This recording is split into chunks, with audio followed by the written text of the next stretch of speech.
does China want to export its model to the developing world as an alternative to Western liberal democracy? I mean, you've spoken very passionately and in glowing terms about the benefits of the Chinese approach. So I guess it leads me to wonder, well, is this something that you'd like to see the rest of the world embrace for their own progress and develop, and maybe for China's interests also?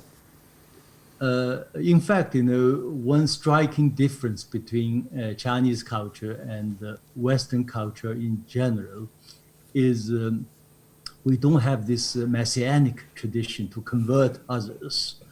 The Chinese philosophy is, yes, if our model is great, and we'll be more than happy to share our experience, features our Chinese model with you, but we never try to impose this model on others. We will say you can refer to our model if necessary, but if you're not interested, we do not care much about it.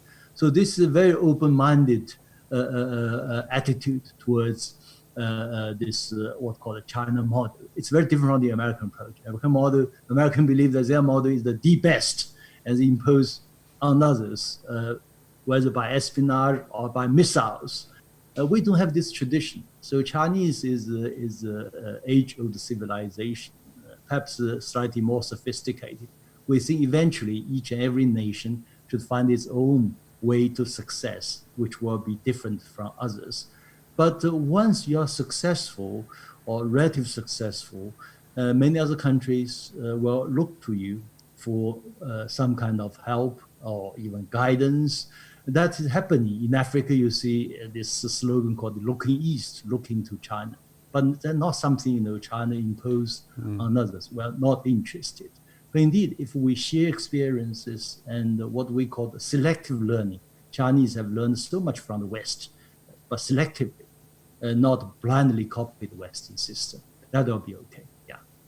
And how would you respond to those, including Mike Pompeo, you brought him up earlier in our conversation, who point to the One Belt, One Road initiative as an exercise to export more than just economic prosperity, ostensibly, to the participating countries that will be part of that global infrastructure system that China is leading to build really across your region, across Asia, into Europe, that in fact has a political dimension, that it has ideas embedded in it around governance and how societies should organize themselves? Well, this BRI initiative is, at this moment, the world's largest, you may say, public goods offered by China. It's based on, I think, a very positive principle. It's called the discussing together, building together, benefiting together. You, out of your own interest to join this project, China does not force you to join it. Behind this is a huge gap in the developing world with rich countries. There is a huge shortage of infrastructure, from roads, railways, airports, to all kinds of telecommunications, IT technologies. Yet, for many, many decades, international institutions, many of them are dominated by a Western approach, somehow ignore this huge demand for developing countries. So China come to feel this kind of gap, which is on the whole well received by most countries.